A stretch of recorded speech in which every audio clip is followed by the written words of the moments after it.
Have you ever looked into a mirror and didn't recognize the person staring back? In a quiet village, there lived a teenage boy named Arman. Bright, capable, full of dreams, but lately, something had changed.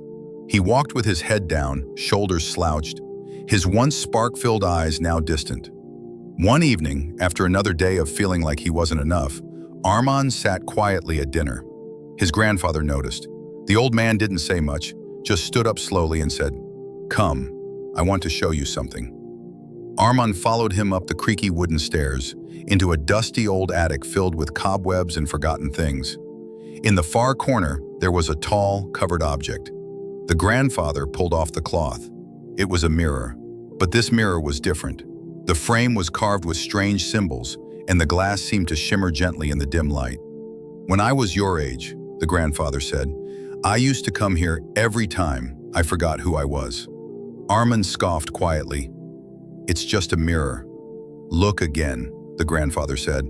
As Arman stared into the glass, he didn't see the tired, unsure version of himself he'd grown used to. In the mirror, he saw himself standing tall, confident, with eyes full of fire and purpose. "What is this?" Arman whispered.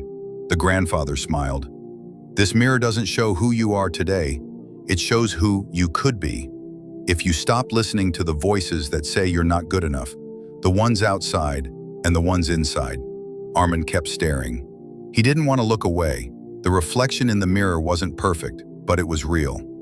And then his grandfather said something that Arman would remember for the rest of his life. Most people don't fail because they're not capable. They fail because they believe the wrong reflection. The attic fell silent. Just the soft sound of wind outside the window. That night, Arman went to bed quietly. But something was different. The next morning, he stood up straighter, looked himself in the mirror. Not the one in the attic, but the one in his room. And for the first time in weeks, he smiled. Sometimes we forget who we really are because we keep staring at a version of ourselves shaped by fear, failure, or what others think.